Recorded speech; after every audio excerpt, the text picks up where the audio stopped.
한반도를 순식간에 집어삼킨 예측 불가능한 비극.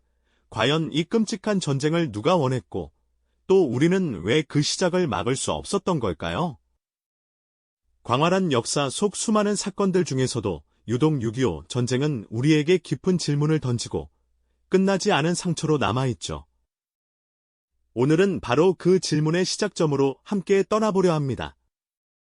단순한 역사적 사실의 나열을 넘어 전쟁의 불길이 어떻게 타올랐고 또 그 불길이 한반도의 운명을 어떻게 뒤흔들었는지 그 숨겨진 이야기들을 깊이 있게 파고들어 보는 시간 말입니다. 1950년 6월 25일 고요했던 일요일 새벽은 갑작스러운 포성과 함께 지옥으로 변해버렸습니다. 평화롭던 한반도에 드리워진 냉전의 그림자는 너무나도 거대하고 어두웠죠. 민족 상잔의 비극, 6.25 전쟁은 그렇게 시작되었습니다. 해방의 기쁨도 잠시, 이념의 대립은 이미 깊은 골을 파놓았고 결국 한 형제가 서로에게 총부리를 겨누는 비극적인 현실로 치달았죠. 많은 이들은 이 전쟁이 그저 북한의 남침으로 시작된 단순한 사건이라고 생각할 수도 있습니다.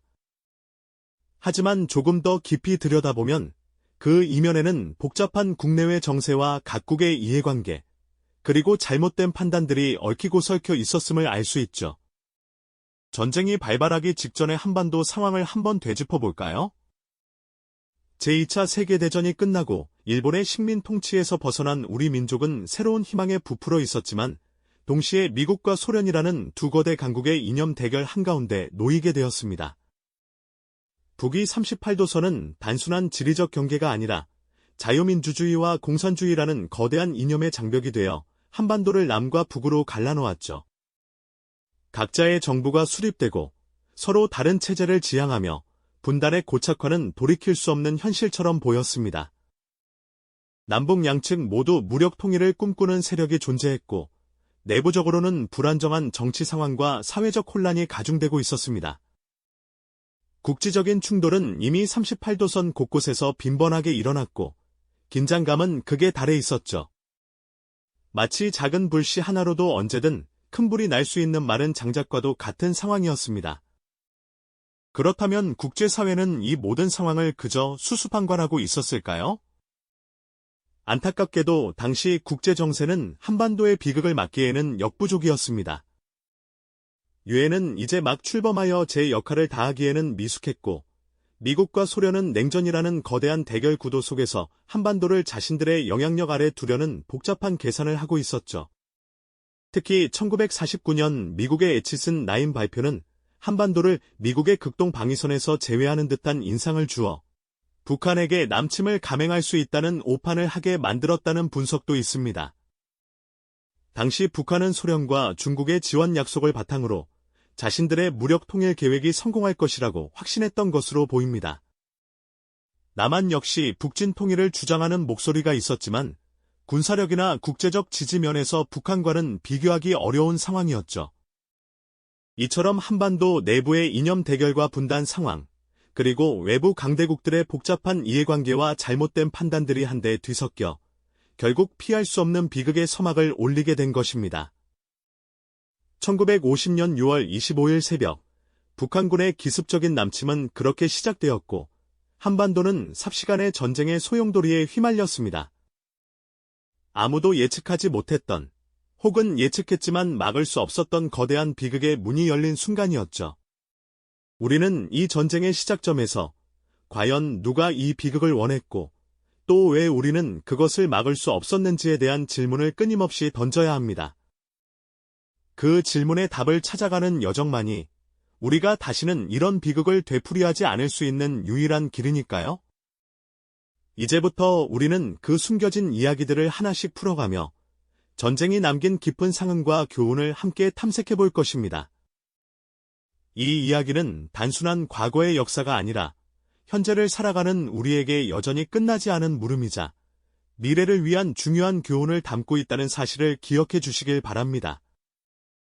이전 이야기에서 우리는 6.25 전쟁이라는 거대한 비극의 서막이 어떻게 열렸는지 살펴보았죠.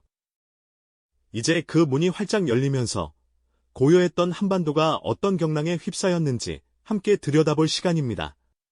1950년 6월 25일 일요일 새벽 고요했던 한반도의 38선은 갑작스러운 포성과 함께 불바다로 변했습니다.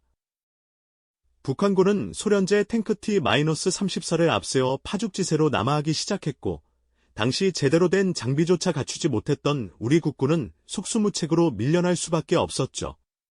단 3일 만에 수도 서울이 적의 손에 넘어갔다는 소식은 온 국민에게 엄청난 충격과 절망감을 안겨주었습니다. 라디오에서는 계속해서 후퇴 소식이 전해졌고 사람들은 영문도 모른 채 보따리를 싸들고 남쪽으로 또 남쪽으로 향하는 피난길에 오를 수밖에 없었죠. 아이의 손을 잡고 혹은 등에 업고 걷는 어머니들의 얼굴에는 공포와 비통함이 가득했습니다. 수많은 이들이 고향을 뒤로한 채 정처 없는 발걸음을 재촉했고 그 길 위에서 가족을 잃거나 헤어지는 비극도 속출했습니다. 국군 역시 한강 방어선마저 무너지자 대전, 대구, 부산으로 이어지는 최후의 보루, 이른바 낙동강 방어선까지 밀려났습니다. 더 이상 물러설 곳 없는 전선에서 우리 장병들은 죽음을 각오하고 필사적으로 싸웠죠. 그야말로 한반도의 운명이 풍전등화와 같은 위태로운 상황에 놓여 있었던 겁니다. 하지만 절망 속에서도 희망의 불씨는 꺼지지 않았습니다.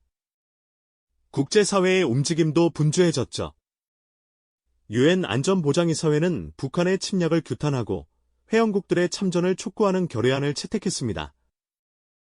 그리고 마침내 유엔군이라는 이름으로 16개국의 젊은이들이 자유를 수호하기 위해 한반도로 달려왔습니다. 특히 미군을 중심으로 한 유엔군은 전세를 뒤집을 결정적인 한 수를 준비하고 있었으니 바로 인천 상륙작전이었습니다.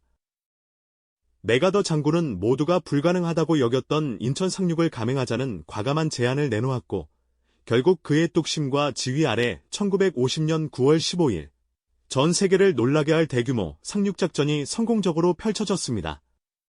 밀물처럼 인천 해안으로 밀려들어온 유엔군은 순식간에 서울을 탈환하고 북한군의 퇴로를 차단하며 전세를 완전히 역전시켰습니다.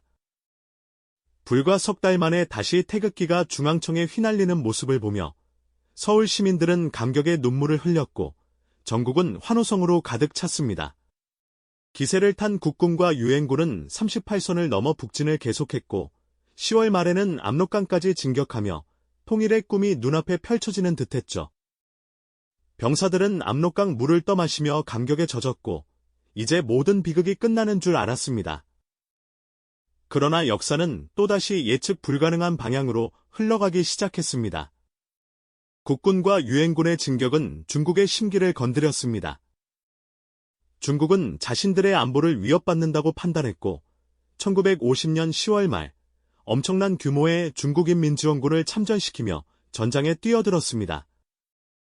그들의 인해 전술은 전세를 다시 뒤집어 놓았고 얼어붙은 북한의 산악지대, 특히 장진호에서는 역사상 가장 혹독한 전투 중 하나가 벌어졌습니다.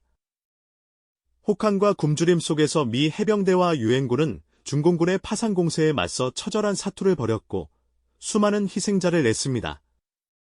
이 과정에서 한반도 역사에 길이 남을 비극이자 기적 같은 순간이 찾아왔으니 바로 흥남철수 작전입니다.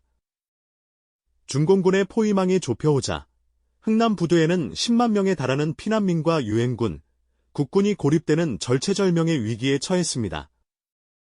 미군은 군수 물자를 버리고 피난민을 태우는 대담한 결정을 내렸고 이 작은 어선과 수송선들은 생명을 향한 거대한 희망의 방주가 되었습니다. 영하 20도가 넘는 강추위 속에서 수많은 사람들이 작은 배에 몸을 싣고 미지의 바다를 향해 떠났죠. 끝없이 이어지던 고지전의 소모적인 싸움과 좀처럼 합의점을 찾지 못했던 지루한 휴전 회담 속에서 한반도를 덮친 이 전쟁이 과연 언제쯤 막을 내릴 수 있을지 모두는 알 수 없는 불안감과 깊은 피로감에 휩싸여 있었죠. 그렇게 3년 1개월이라는 길고도 참혹한 시간이 흐른 뒤 마침내 1953년 7월 27일 판문점이라는 공간에서 역사적인 휴전협정이 체결되었습니다. 펜 끝으로 서명된 이 한 장의 문서가 비로소 귀청을 찢던 총성이 멎을 것을 알리는 신호탄처럼 울려 퍼졌지만 이것은 완전한 평화의 종식이 아닌 단지 잠시 싸움을 멈추는 휴전이었을 뿐입니다. 그 누구에게도 진정한 승리를 안겨주지 못한 채 오직 돌이킬 수 없는 수많은 희생과 아픔만을 남긴 모두에게 깊은 상처로 기억될 비극적인 멈춤이었죠. 전쟁은 그렇게 물리적으로는 막을 내렸지만 그 후유증은 한반도 전체에 지울 수 없는 깊은 생채기를 남겼고 이 짧지 않은 3년이라는 시간 동안 우리 민족은 헤아릴 수 없는 인명 피해를 겪어야만 했습니다. 수많은 젊은이들이 조국의 이름으로 전장에서 쓰러져갔고 전쟁과 무관했던 수백만의 민간인들 역시 폭격과 총성, 굶주림 속에서 무참히 희생되었습니다. 한때 푸르름을 자랑하던 아름다운 산하는 포탄 자국으로 흉측하게 변했고 정겹던 마을과 번성했던 도시들은 한순간에 폐허로 변해버려 알아보기도 힘들 지경이었습니다. 삶의 터전이 송두리째 파괴되면서 살아남은 사람들의 마음속에도 회복하기 어려운 깊은 상실감과 아물지 않는 트라우마가 자리 잡게 된 것입니다.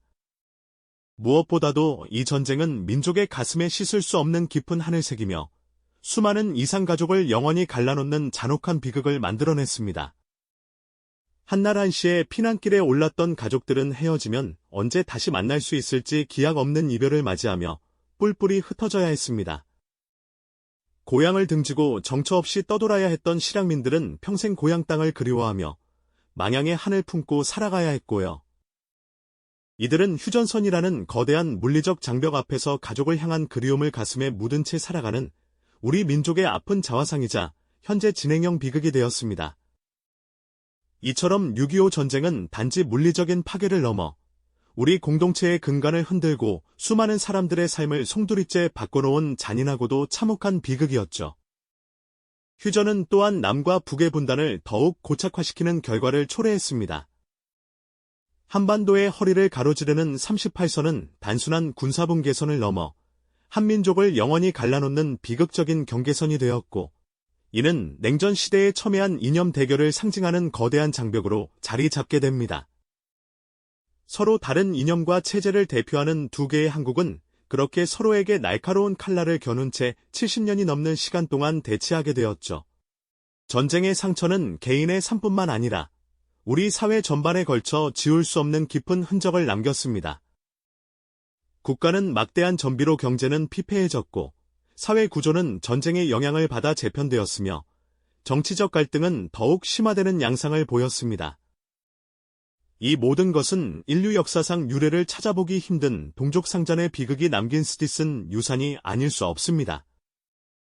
우리는 이 모든 참혹한 비극의 끝에서 과연 무엇을 얻었을까요? 어쩌면 6.25 전쟁은 그 누구에게도 진정한 승리를 안겨주지 않은 오직 셀 수 없는 패배자들만 남긴 채 끝난 참혹한 비극으로 영원히 기억되어야 할 것입니다. 수많은 희생과 돌이킬 수 없는 파괴를 겪으면서도 우리는 여전히 휴전선이라는 차가운 현실 속에서 분단된 삶을 살아가고 있으니까요. 이 전쟁이 남긴 상처는 단순히 과거의 역사가 아니라 21세기를 살아가는 우리에게도 여전히 이어지는 현재 진행형의 아픔입니다. 휴전선 너머로 들려오는 작은 소식 하나에도 온 국민의 가슴을 졸여야 하는 현실. 바로 이것이 전쟁이 남긴 가장 깊고 아픈 상흔이라고 할 수 있죠. 지금 이 순간에도 우리는 70여 년 전의 전쟁이 드리운 그림자 속에서 살아가고 있습니다. 6.25 전쟁은 우리에게 단순한 역사적 사실을 넘어 평화의 소중함과 분단 현실의 아픔을 끊임없이 일깨워주는 너무나 중요한 교훈을 안겨줍니다. 이 비극적인 사건이 어떻게 대한민국의 정체성과 사회 구조를 형성했는지, 그리고 우리가 앞으로 어떤 미래를 만들어가야 할지에 대한 깊은 성찰과 고민을 우리에게 끊임없이 요구하고 있는 것이죠. 우리는 이 아픈 역사를 통해 무엇을 기억하고 또 무엇을 행동해야 할까요? 전쟁의 상처는 쉽게 아물지 않으며 그 흔적은 우리의 삶 곳곳에 스며들어 있습니다.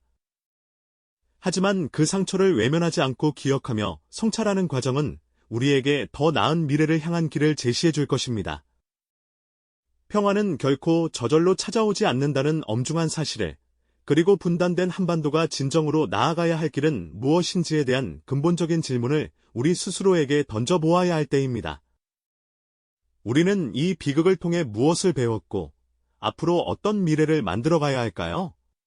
다음 이야기에서는 6.25 전쟁 이후 한반도에 들이온 냉전의 그림자와 그 속에서 피어난 희망의 불씨들을 더 깊이 들여다보겠습니다. 이 영상이 도움이 되셨다면 좋아요와 구독 부탁드립니다. 여러분의 응원이 제게 큰 힘이 됩니다. 다음 영상에서도 더 유용한 정보를 공유하겠습니다. 감사합니다.